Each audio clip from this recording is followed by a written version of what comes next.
என்னது என்னது? இவன் எதுக்கு இங்க உட்காந்துருக்கான்? யார சொல்ற? அந்த வெள்ளை சட்டை போட்டு அங்க உட்காந்துருக்கானே மச்சான். அந்த கரைச்சா மாட்ட அண்ணாமலை. அன்னைக்கு நான் அம்புதுரி வீட்டுக்கு போயிருந்தப்ப ஒரு ஓங்கு தாங்காலமே உன்னை நெருப்புல பிடிச்சி தள்ளதாக சொன்னாரே, அது இவனா இருக்குமோ? எனக்கு எப்படி தெரியும்? நீ தானே விசாரிக்கணும். வீட்டுக்குள்ள பசுபதி இருக்கான், அவனை வச்சுக்கிட்டு விசாரிச்சா ரொம்ப சிக்கலாகி போவோம். அவனை ஒளிச்சு வச்சுட்டு வந்துடுறேன், அது வரைக்கும் நீ இங்கே இரு. பசுபதி பசுபதி சட்டு புட்டுன்னு உள்ள போய் ஒளிஞ்சுக்க. ஒளிஞ்சுக்கிறதா? அதுக்கெல்லாம் டைம் இல்ல, எனக்கு ஒரு முக்கியமான விஷயம். அதெல்லாம் அப்புறம் பேசிக்கிறப்பா. சொன்னா கேளு. நான் என்ன சொல்ல வர? போப்பா, சொன்னா கேளுப்பா. விவரம் தெரியாம பேசிக்கிட்டு இருக்க. மிஸ்டர் வேலு, நீங்க உள்ள போலாம்.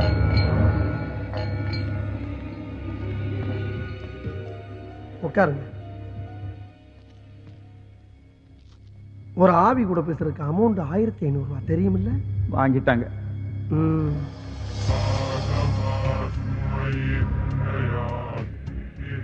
லைட் எரியாது. சுவிட்ச் போடுறவன் வரல. உதேவி கையை வச்சு ரியாக்ஷன் கூட சுவிட்சை நானே போடுறேன். உங்ககிட்ட சொல்லிட்டாங்களா? யாரு கூட பேசணும்? அண்ணாமலை கூட தானே பேசணும். கேளு. அண்ணாமலை கூட தானே பேசணும். அது உனக்கு எப்படி தெரியும்? எனக்கு எல்லாம் தெரியும். அண்ணாமலை சாஸ்திரம் சடங்கெல்லாம் செய்ய சொன்னது நீதானே? ஆமா. அங்கதானே அண்ணாமலை செத்தாரு. ஆமா. எப்படி செத்தாரு? அவரோட மகனே அவரை நெருப்புல பிடிச்சு தள்ளிட்டான். அப்ப நீ பக்கத்துல தானே இருந்த, காப்பாத்த வேண்டியதானே? நான் பக்கத்துல இல்ல, சத்தம் கேட்டுதான் ஓடி வந்தேன். அப்ப அந்த 8 வயசு பையன் தான் தள்ளாங்கிறது உங்களுக்கு எப்படி தெரியும்? ஊர்க்காரங்க அவன் தான் கொலைக்காரன்னு சொல்லி துரத்துனாங்க. ரகசியமா செஞ்ச சடங்குக்கு ஊர்க்காரங்க எல்லாம் எப்படி வந்தாங்கன்னு கேளு. சடங்குக்கு ரகசியமா ஏற்பாடு பண்ண நீதானே? ஆமா. அப்புறம் எப்படி ஊர்க்காரங்க வந்தாங்க? அது யாரோ சொல்லி. அதுக்கு இவன் தான் ஏற்பாடு பண்ணிருப்பான். ஊர்க்காரங்களை வர சொன்னது நீதானே? இல்ல இல்ல நீதான். இல்ல பாரக்காயா கையில போட்டுக்கிட்டு அண்ணாமலையை கொலை பண்ணது நீதானே? ஐயோ இல்ல, எனக்கு ஒண்ணும் தெரியாது. நீதான் கொலை பண்ணிருக்க. நல்லா கேளுப்பா. கேட்டுக்கிட்டு சும்மா இரு. நீ தப்பவே முடியாது. உன் விஷயம் பூரா வெளியே அம்பலமாயி போச்சு. உண்மையை ஒத்துக்கிறியா இல்லையா? என்ன என்கிட்டே போய் சொல்றியாடா? என்னையே பிளாக்மெயில் பண்றியா? நான் யாருன்னு உனக்கு தெரியாது. வச்சுக்கிறேன்டா உன்னை. விட மாட்டேன்டா உன்னை. ஆத்தி யோ அண்ணாமலை, என்னையா போய் சொல்றீங்களா? விட மாட்டேங்கிறா? பயமா இருக்கியா? பயப்படாத.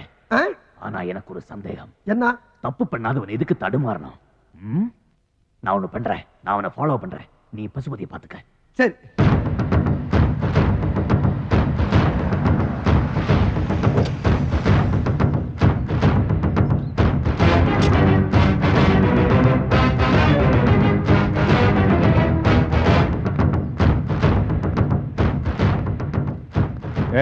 ஐயா மணி எங்கடா? உள்ள இருக்காங்க. போய் இந்த பிராந்தி பாட்டில் எடுத்துக்கோ. ஐயா பகல்லையே. போடா. சரிங்க ஐயா, எடுத்துட்டு வந்துட்டுங்க. மாயமா மந்திரமா? என்னைக்கும் நடந்த விஷயம். அதுவும் அவனுக்கு சம்பந்தமே இல்லாத அந்த கிராமத்துல எப்படி அவனால சொல்ல முடிஞ்சது? யாரையா சொல்றீங்க?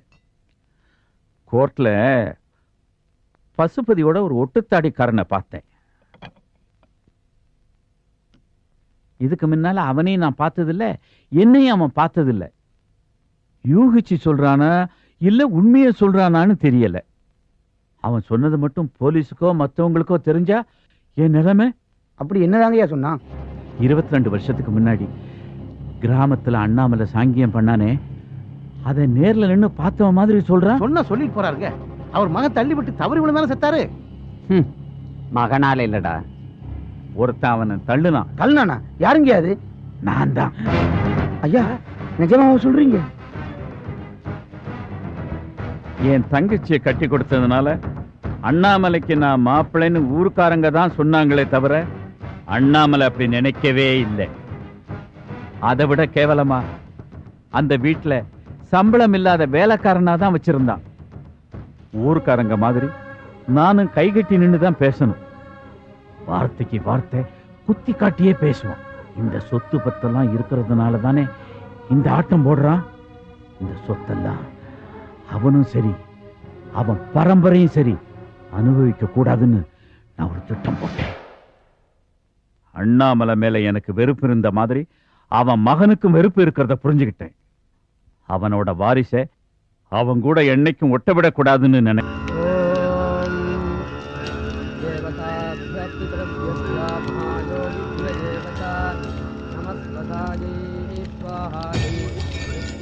नमो नमः यादिकानि च पापानि ब्रह्मान्तरकृतानि च तानि तानि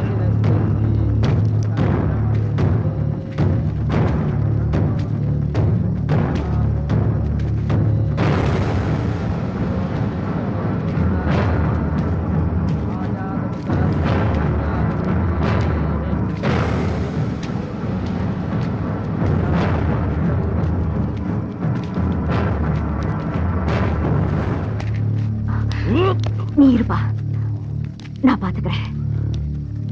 நீ விடாம மந்திரத்தை சொல்லு. இது பாருங்க, அவங்க வந்துட்டு இருக்காங்க. இங்க வரத்துக்குள்ள எப்படியாவது அவங்கள தடுத்து நிறுத்தணும். இந்த சமயத்துல உங்களை தவிர வேற யாரும் உதவி செய்ய முடியாது. கொஞ்ச நேரம் அவங்கள சமாளிச்சீங்கன்னா இந்த சாங்கியத்தை நல்லபடியா நடத்தி முடிச்சிடலாம். இத்தனை வருஷம் அரூபமா போராடிட்டு இருந்த அவருக்கு ஒரு அமைதி கிடைச்சிடும். தயவு செஞ்சு நீங்க தான் எப்படியாவது. நீங்க கவலைப்படாதீங்க, ஆக வேண்டிய வழி பாருங்க, அவளை நான் கவனிச்சுக்கிறேன். இந்த மாதிரி எந்த பிரச்சனையா இருந்தாலும் அப்புறம் வச்சுக்க. அநியாயமா ஒரு நல்ல காரியத்தை கருத்து நாசமாக்கிறாத, மரியாதையா போயிரு. அதுவாடா நல்ல காரியம். அந்த நல்ல காரியத்தை தடுக்கிறதுக்காக தான் நான் வந்திருக்கேன். ஏன் அப்படி ஊராஞ்சத்துக்கு ஆசைப்பட்டு அட்டுணியம் பண்ணிட்டு இருக்க? நன்றி கெட்டவன. நன்றி கெட்டவனா? யாரா நன்றி கெட்டவன்? நீ தாண்டா இதுக்கெல்லாம் சொல்லுங்கடா.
அண்ணாமலை, என்னை பத்தி கவலைப்படாத.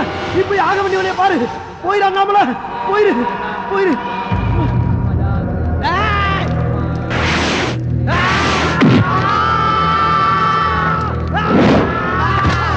அடிக்கிறதுனாங்க நீ மேல மரத்தை பார்த்து பேசினீங்க. அடிக்காதீங்கடா, நான் ஆவிட்ட பேசிக்கிட்டு இருக்கேன்டா.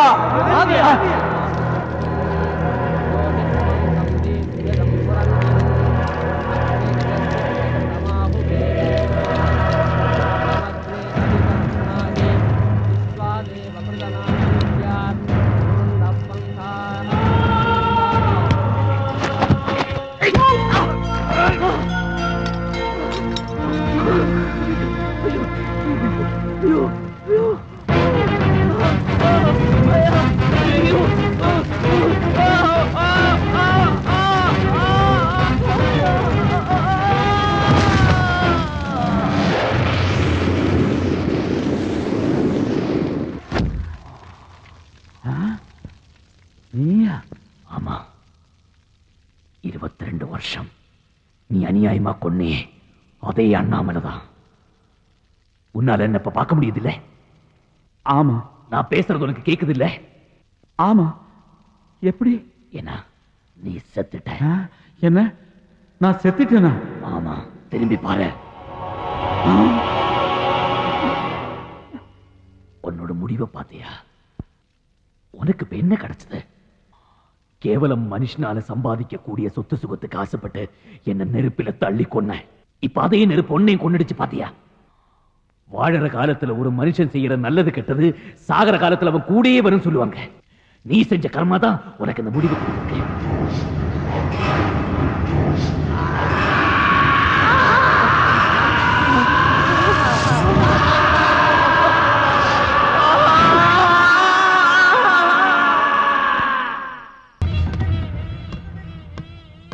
உங்க அப்பா மேல உனக்கு வெறுப்பா கண்ணு? உன் கோவத்தை காயத்துல காமிச்சிட்ட. ஏன் கோவத்தை எதுல காட்டுறதுன்னு தான் தெரியல.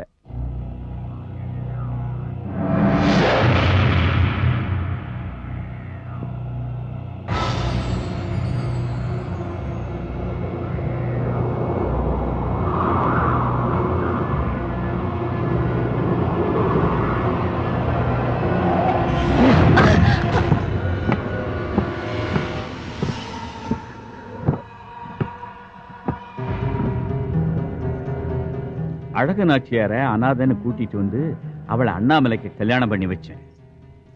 ஏமாத்தி தான் வச்சுங்களேன். ஆனா அழகு அனாதை இல்ல, எனக்கு தங்கச்சி முறை, தூரத்து சொந்தம். அண்ணாமலை பத்தி எனக்கு நல்லாவே தெரியும். அவனால தன்னை கட்டுப்படுத்திக்க முடியாதுன்னு, குழந்தையே பெத்துக்க கூடாதுன்னு இருந்தாவன் தோத்து போனான். அழகு கர்ப்பமானா. 2 பேருக்குள்ள பிரச்சனை புயலாச்சு. இதுதான் சந்தர்ப்பம்னு சந்தடி சாக்கில என் மச்சான தனியா கூப்பிட்டேன்.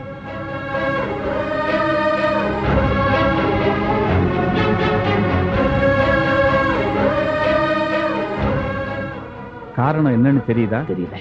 என் தங்கச்சி, அதாவது உங்க மூத்த சம்சாரம், அவளாலதான் இதெல்லாம் நடக்குது. அவ இயற்கையா தானே செத்து போனா. அவ எதுக்கு சாபமிடணும்? அது நம்மளை எப்படி பாதிக்கும்? ஐயோ, நான் அப்படித்தான் நினைச்சுக்கிட்டு இருந்தேன் மாப்பிள்ள. நேத்து ராத்திரி என் கனவுல வந்தா. குழந்தை பிறந்து நான் இறந்து போன அந்த வருஷத்தோட சரி, என்னை மறந்துட்டீங்க. வருஷம் எனக்கு செய்ய வேண்டிய காரியங்கள்லாம் செஞ்சீங்களான்னு கேட்டா, அட நான் என்ன சொல்றேன்னா, அவளோட குறைகளை நம்ம நிவர்த்தி செய்வோம். அப்படி ஒண்ணு இருக்குன்னா அது நாம நாளைக்கே செஞ்சிடலாம். அடடா, நாளைக்கு எதுக்கு, இன்னைக்கே பண்ணிடலாம். ஆனா அதுல ஒரு சின்ன பிரச்சனை. வீட்டுல இருக்கிற அனாதை சிரிக்கிக்கு தெரிஞ்சா அவ ஏதாவது பிரச்சனை பண்ணிக்கிட்டே இருப்பான். அதனால வீட்டுல வச்சு பண்ண வேண்டாம், தோப்புல வச்சு பண்ணுவோம். என்ன அபசகுண மாதிரி யானை சத்தம் போடுது? அதெல்லாம் ஒண்ணு இல்லை மாப்பிள்ள. நம்ம குட்டப்பன் யானைக்கு மட்டையை போட மறந்துருப்பான். நீங்க இருங்க, நான் பாத்துக்கிறேன். டேய் குட்டப்பா, யானைக்கு மட்டையை போடாம எங்கடா போய் தொலைஞ்ச? நான் நினைச்ச மாதிரி சாங்கியம் நடந்து அண்ணாமலை மந்திரம் சொல்லிக்கிட்டு இருந்தான். மொட்டை அடிக்கிறதுக்காக பசுபதியை தூக்கிட்டு வர சொன்னேன். மொட்டைக்கு பயந்து பசுபதி ஓடிக்கிட்டு இருந்தான். நீங்கள்லாம் அவனை துரத்தி ஓடிக்கிட்டு இருந்தீங்க. உண்மையிலேயே தனக்கு நிம்மதி கிடைக்கணும்னு தன்னை மறந்து அண்ணாமலை சாங்கியம் பண்ணிக்கிட்டு இருந்தான். அந்த இடத்துல அண்ணாமலையும் என்னையும் தவிர வேற யாரும் இல்லை. ஒரு முடிவுக்கு வந்து அண்ணாமலை இருந்த இடத்துக்கு நான் போனேன்.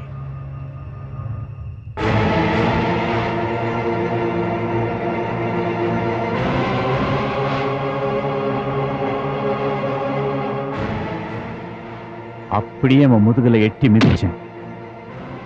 அண்ணாமலை நெருப்பு குண்டத்துல விழுந்தான். அதுதான் சந்தர்ப்பம்னு நான் நழுவி ஒளிஞ்சுக்கிட்டேன். நெருப்பு பிடிச்ச அண்ணாமலை அலர்னா, போராடினா. எங்கேயோ இருந்த பசுபதி ஓடி வந்தான். தண்ணி சட்டின்னு நினைச்சு எண்ணெய் சட்டியை கையில எடுத்தான். பைத்தியக்காரன். ஊருக்காரங்க ஓடி வந்தாங்க. அழகும் ஓடி வந்தா. அண்ணாமலை முழுசா எரிஞ்சு சாம்பல் ஆகிறத அவ கண்ணால பார்த்தா.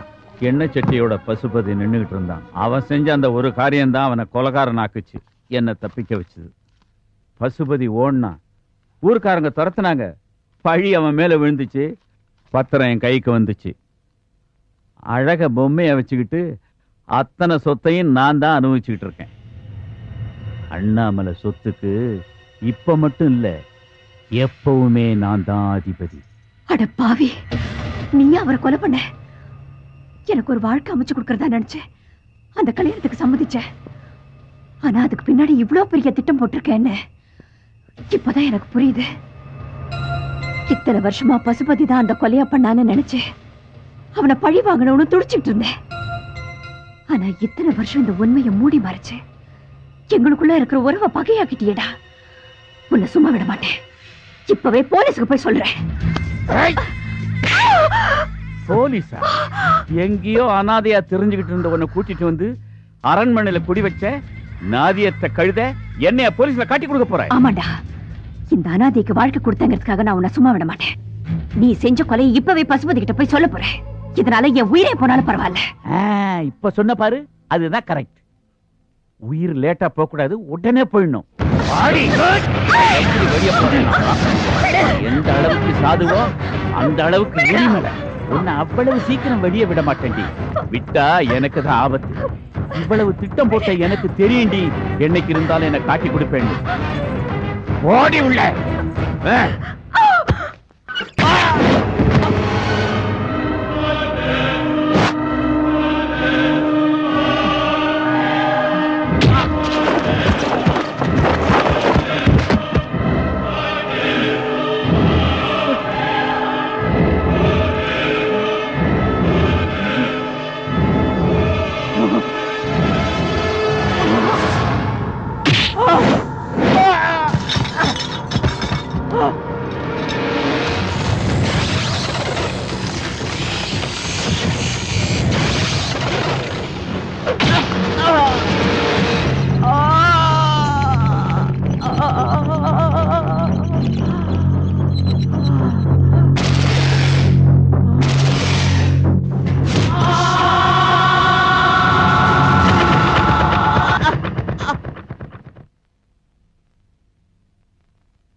அண்ணாமலை. அண்ணாமலையா, உன் தொல்லை தாங்க முடியலப்பா. தூங்கிறவனை எதுக்கு எழுப்புற? அதெல்லாம் அப்புறமா சொல்றேன். முதல்ல ஏஞ்சி எங்கூட வா. எங்க கூப்பிடுற? முதல்ல வாயும் கூட வா. அக்க போரா இருக்குடா உங்களோட.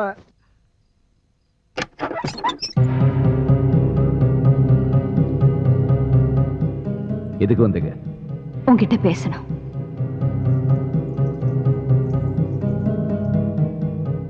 இவன் தங்கச்சி, இவளுக்காகவாவது நான் உங்ககிட்ட பேசணும். எதுக்கு பேசணும்? பயம் வந்துருச்சா?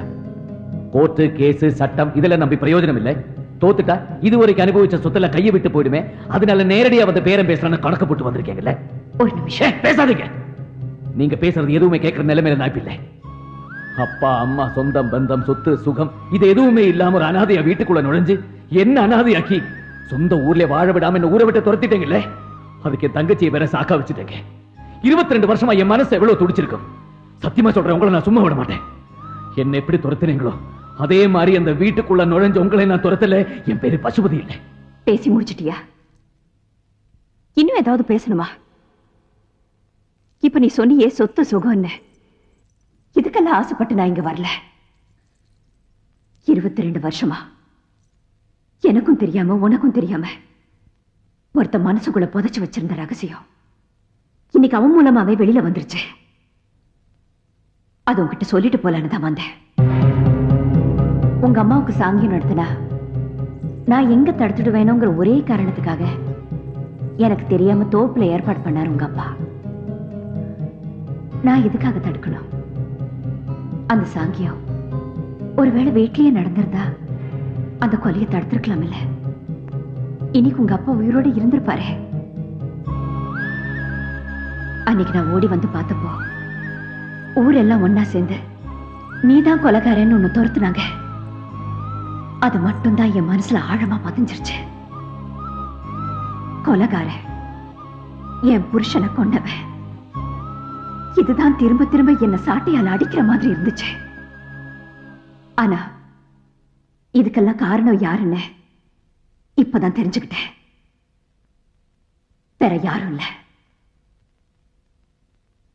உங்க மாமாதான். பல வருஷமா மூடி மறைக்கப்பட்ட உண்மை கொஞ்ச நேரத்துக்கு முன்னாடிதான் உங்க மாமா வாயாலேயே வெளியில வந்துச்சு. உண்மை தெரிஞ்சு தட்டி கேட்க போன என்ன ரூம்ல போட்டு அடைச்சிட்டான். கொஞ்ச நேரத்துக்கு அப்புறம் யாரும் வந்து கதவை திறந்தாங்க. யாருன்னு தெரியல. கீழே போய் பார்த்தேன். உங்க மாமா அடிபட்டு மயக்கமா கிடந்தாரு. அவரை யார் அடிச்சாங்கன்னு தெரியல. பக்கத்துல பத்திரம் இருந்துச்சு. இதை எடுத்துக்கிட்டு உன் தங்கச்சியும் கூட்டிக்கிட்டு இது உன்கிட்ட ஒப்படைக்கலாம் நீங்க வந்தேன். இதா எனக்கு வேண்டியதெல்லாம் ஒண்ணுதான். 22 வருஷமா உன்னை பழி வாங்கணும்னு நினைச்சிட்டு இருந்தேன். அதுக்கு நீ என்ன மன்னிக்கணும். இன்னொரு விஷயம், உங்க அப்பாவோட ஆத்மா சாந்தி அடையணும்னா அவருக்கு பண்ண வேண்டிய கர்ம காரியங்களை நீ தான் செய்யணும். அது மூலமா அவர் ஆத்மா சாந்தி அடைஞ்சா அது போதும் எனக்கு.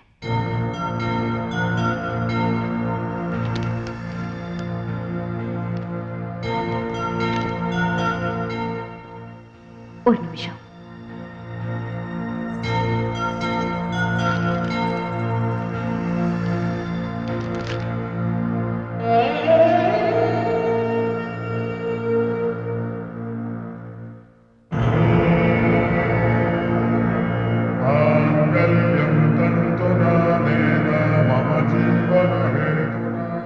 இப்போ அதை என்ன புரிஞ்சுக்கிட்டியா? இத்தனை நாள் என்ன உறுத்திக்கிட்டு இருந்ததெல்லாம் இப்போ அதரை தள்ளிட்டேன். நம்ம குடும்பத்துக்கு நிம்மதி கிடைக்கணும்னா நீ ஒண்ணு செய்யணும். நாளைக்கு உங்க அப்பாவோட இறந்த நாள். அவர் இறந்த அதே இடத்துல நீ திதி கொடுக்கணும். அதை நீதான் செய்யணும்.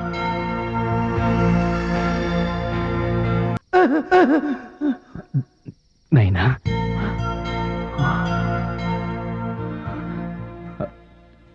என்னைய கூப்பிட்டேன். நான் பேசுறது ஒண்ணு கேக்குதா? கேக்குது.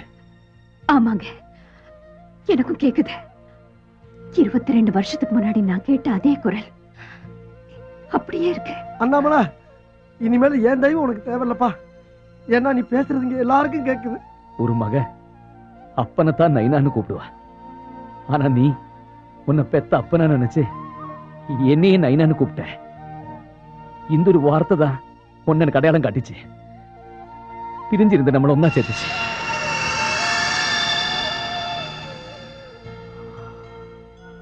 எனக்கு போக வேண்டிய நேரம் வந்துருச்சு. அண்ணாமலை, அண்ணாமலை போகாத அண்ணாமலை. வேண்டாம் நைனா, வேண்டாம். என்னை விட்டு போகாத அண்ணாமலை. நான் உன் நண்பப்பா, என் கூட இருந்திருப்பா. ஆமா, நண்பன் தான். ஆவியாலேற எனக்கு உன்ன மாதிரி ஒரு நண்பன் கிடைச்சதுல நான் ரொம்ப சந்தோஷப்படுறேன். உன் மூலமா தான் என் லட்சியம் எல்லாம் நிறைவேறுச்சு. உனக்கு எப்படி நன்றி சொல்லணும்னு எனக்கு தெரியல. அண்ணாமலை, நீ இருந்த காலத்துல உன்னை புரிஞ்சுக்காம நான் உன் மேல கோவத்துல இருந்துட்டேன். இனிமே இப்படி பண்ண மாட்டேன். எங்க கூட இருந்தேன். ஆமாங்க, அவன் சொல்றது சரிதான். எங்களை காப்பாத்துன நீங்க எங்களுடைய தெய்வமா இங்கே இருந்துருங்க. அவனை நான் நல்லா புரிஞ்சுக்கிட்டேன். அவனும் என்ன புரிஞ்சுக்கிட்டான். எங்களை ஒண்ணு சேர்த்து வச்ச நீங்க எங்களை விட்டு போயிடாதீங்க. அது முடியாது. எனக்குன்னு விதிக்கப்பட்ட விதியோடு காலம் முடிஞ்சிருச்சு. நான் போய் தாகணும்.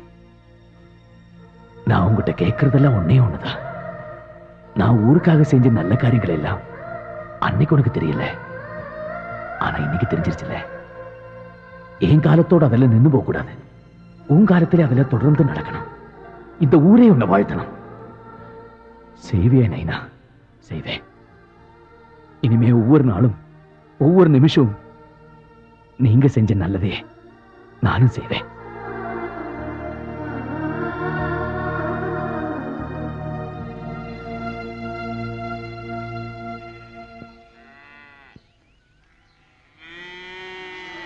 ஐயா கொஞ்சம் வெளியில வாங்களே. ஐயா ஐயா கொஞ்சம் வெளியில வாங்க. என்னாச்சுமா? என் பொண்ணு பிரசவத்துக்காக ஆஸ்பத்திரியில சேர்த்திருந்தோம்யா. அதுல ஒரு சிக்கல் ஆயிப்போச்சு. டாக்டர் உன் பொண்ணு வேணுமா இல்ல குழந்தை வேணுமான்னு கேக்குறாரு. இதுக்கு நீங்க தான் ஒரு அருள்வாக்கு சொல்லணும். கவலைப்படாதீங்க. என் சந்ததி இருக்கிறது வரைக்கும் இந்த ஊர் மக்களுக்கு எல்லாம் நல்லதுதான் நடக்கும். என் நைனா கடவுளா இருந்து எல்லாருக்கும் நல்லது பண்ணுவாரு. நைனா